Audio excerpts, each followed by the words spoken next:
What's up, my poker players? Today we're going to go over a couple hands where I made some questionable plays. We'll talk about whether they were good plays, bad plays, when you should bet the river, when you should check the river, and when your hands move from value to showdown value.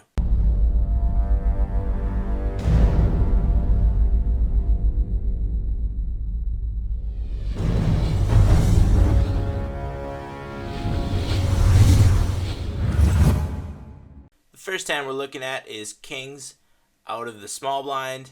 It's checking around to the cutoff, and the cutoff makes a raise to 75 cents, 3x. We're going to make a re-raise here. We're going to make it a little bit bigger than 3 times his bet. He's a tight regular. We got 7.6 thousand hands on him. Pretty low aggression factor post flop. So the ace comes up. I'm just going to check and hope that he makes a C bet with something like jacks, queens, which I think are still in his range. Maybe tens. A lot of ace hands are in there.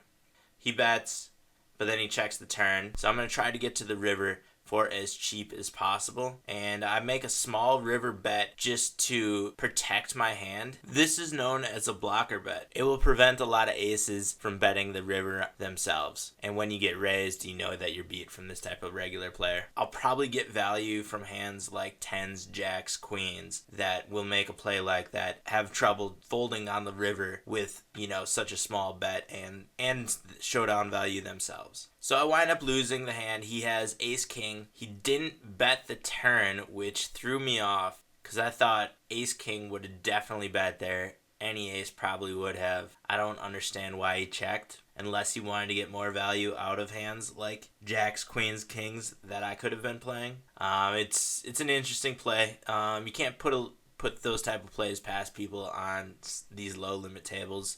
I think I got out of it relatively cheap, but we're going to move on. And on the next hand, we have Jack Queen out of the button. And it checks around to us. We're going to bet and make it 3x. The small blind folds. And we have a pretty loose caller post flop who calls from the big blind. With top pair, we're going to bet here.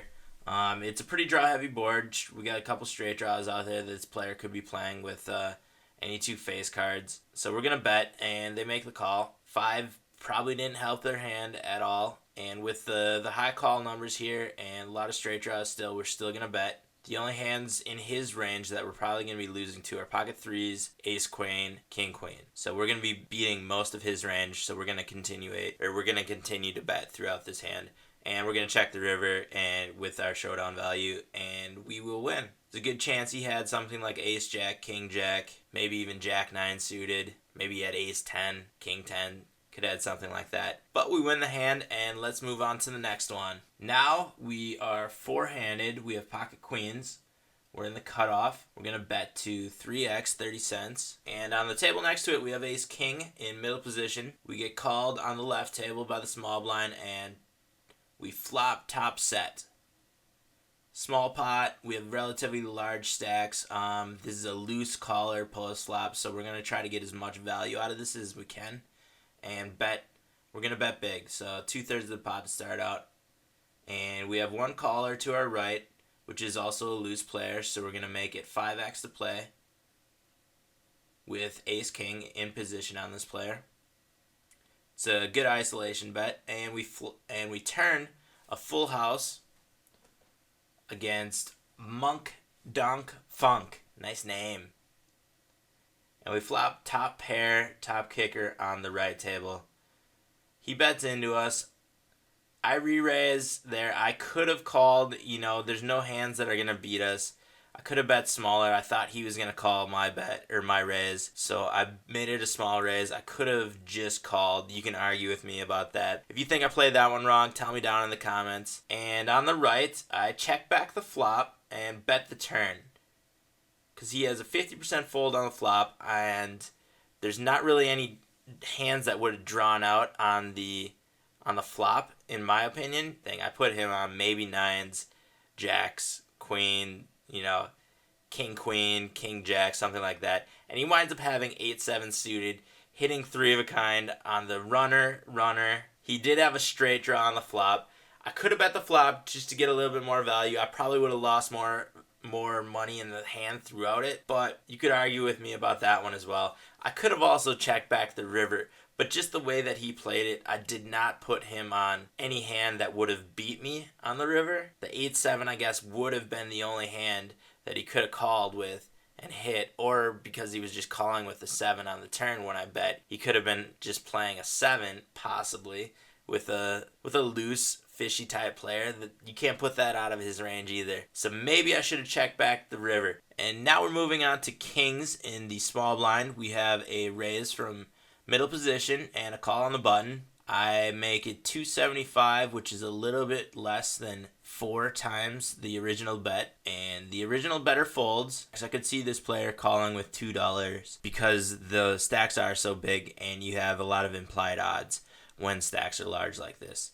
So we flop a pretty dry board, low board. This is the kind of board that you can bet with hands like pocket kings. I make it a little bit less than 2/3 of the pot and get folded. I could see a player, playing 10s, maybe 9s, jacks, and that type of board and coming over the top. So you want to get as much value on that one as possible. But the high fold percentage, the 57%, isn't good for me. But you still want to try to get value out of those type of hands. And now we're looking at ace jack from middle position. And we get called from the big blind, who is a loose caller pre-flop, relatively tight post flop, bets a min bet coming out. I just make the call. If I raise there, I'm going to get a lot of folds with hands that I want to stick around. But he min bets again on the turn.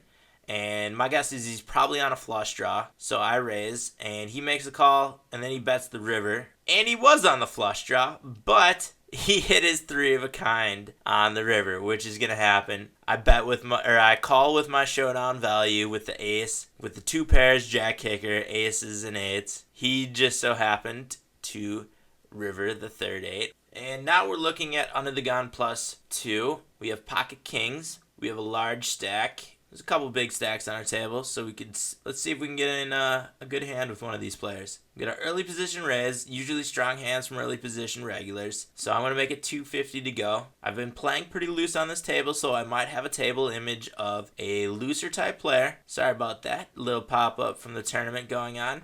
I'll let you know about that now. Next video that I'll be doing, I was playing a tournament, made it down to the final table. We have a lot of interesting poker going on with that one. It was a fun one. It was a final table that lasted a long time. So check out the next video for sure. Hit that subscribe button. We flop top set on this hand. I'm going to make a small bet. This guy thinks that I'm continuation betting, which is what a lot of regulars are going to think. You flop a pretty dry board, but then he raises into me. At that point, he's got a pretty strong hand. He's either got the nut flush draw or he's got a set. And so I just call. He does have a set, and I have a higher set, and we take it down. Exactly what we want to happen. Finally, I think that was the first hand that actually worked out the way we wanted it to today. Perfect spot to end. Don't forget, next video, we've got a final table, got some recorded from when it was down to 2 tables, and then the entire final table. I think I probably got 2 hours of footage. I'll try to cut it down into something, that we can look at and go over quickly so we don't have a lot of dead time. But make sure you hit that subscribe button. Give this video a thumbs up if you like it. Links to America's Card Room and Hold'em Manager down in the video description. Sign up for America's Card Room. Let's play together. We're going to have free rolls starting up for all YouTube subscribers. So make sure you go down there, download America's Card Room, get ready. Thanks for watching, everybody, and I'll see you out on the virtual felt.